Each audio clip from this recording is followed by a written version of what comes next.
Hello everyone and welcome back to Bullet Journaling with Eva. Today we are going to review the month of September. I think it's really important to review what worked and what didn't work, so you know what you can do better.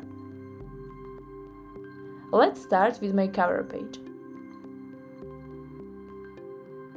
If you missed this video, I will link it here. And if you want to use this theme as your October or November monthly setup, you can download it as a free digital product on my coffee shop.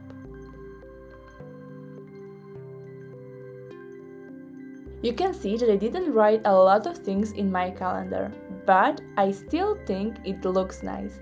But now, let's look at my habits and what worked. I had some habits that I work on really religiously. And then I have some that I didn't do as much as I wanted to. When you look here, this is something that I included in my month of September. I started during August and that is 3 M's. 3 things that you should do in the morning. The first one is movement. Then mindfulness. Do something that is mindful for you. I already included pages in my October setup for that part.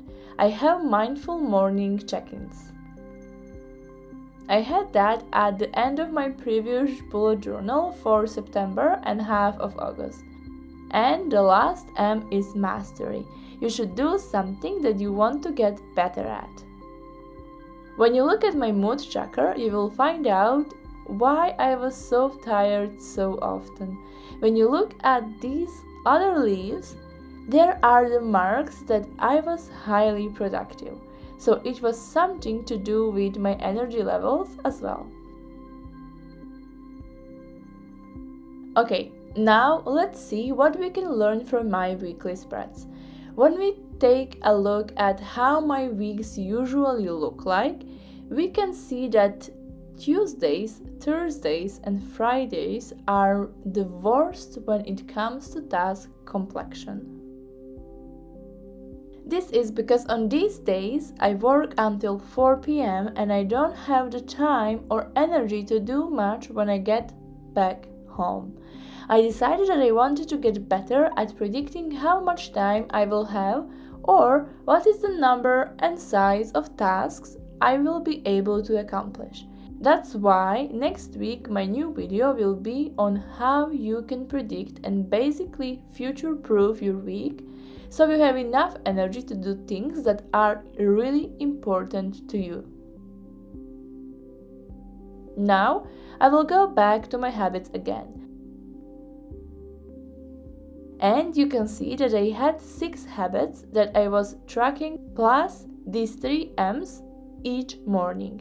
And you might remember from my October setup video that in October I will go with just 4 different habits because, for example, my sugar intake is something that I am already tracking in my 12-week goal tracker. I don't think I need to track brushing my teeth. I also included reading in my English progress tracker. And the same goes here. And because this is something that I am already tracking, I could have more space to decorate my spreads if I don't have all these trackers here. And during the time, at least I started to feel like a cheater because I was marking something that I did once in 2 different trackers. But now let's look back at my English progress tracker. As you can see, the work started and I had less time than I usually do. At the beginning, I did my 45-minute lessons, but then I didn't. And I think this is something that also has to do with how my progress tracker looks like. It was like a simple calendar that looks like a habit tracker, and this wasn't something that I wanted to invest 45 minutes in. When we look back at my August English tracker, this one was done every single day. And this is something that I then decided to include in my October monthly setup as well. Something that I know worked. I wanted to do it in a simpler way, but that didn't work. So we will try with this type of progress tracker I had here. And you can use this progress tracker for any goal you want to focus on. You can choose 2 things that you will do every single day or every other day. It's up to you to see how often you need to repeat something. Then, when you have that, you will organize your week in a way that helps you do that. So, for example, I organized this 45-minute self-study on Monday, Wednesday, and Friday. Monday is usually okay. Wednesday is my shortest workday, and Friday is also relatively short.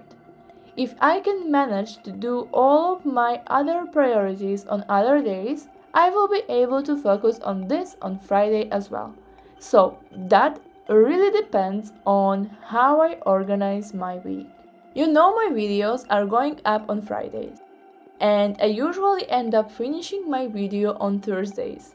When you look back, there is always something on Thursdays going on that shouldn't be there because I'm really tired. And let's look back here. I was good in 10 minutes recaps. I didn't manage to do them only 5 times. Hello, Mia! And one of those days was the best day of this month for me. I can talk more about that later if you are interested, but I really enjoyed that Friday with my students, and it was great.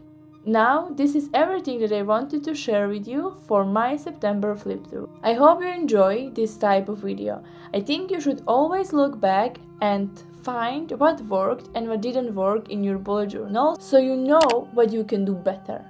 It's important to always analyze and look back. I think this is the greatest thing that you can do with your journal. Look back and learn from things that you found out during that time. Maybe you will learn that you are most creative on Sunday, so you will use Sunday to do your creative work. Or you work the best in the evening, so you will organize your days so you are doing the things that are important to you in the evening. It's up to you, but you need to know yourself. You need to look back at what worked or didn't work so you can apply what worked and get rid of things what didn't work, because you don't need to have all of these different habits and different things in your journal and in your life if they are not going to be good. Maybe you have some habits that you are doing every single day, but actually they are only good for somebody else and not for you. Then you should get rid of these habits and focus on things that are good for you. That way you are focusing on things that are important to you. And when you are focusing on things that are important to you, you will not feel that burnout, and you will feel better because you have done it the way you want it to be, and you will be happier. And that's enough of me chatting.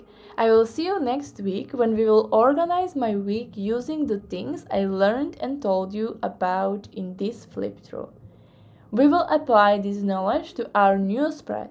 And I hope that spread is going to be great because it will be future-proofed. And I will get rid of things that are not working for me. I will see you in the next one and have a nice day. Bye!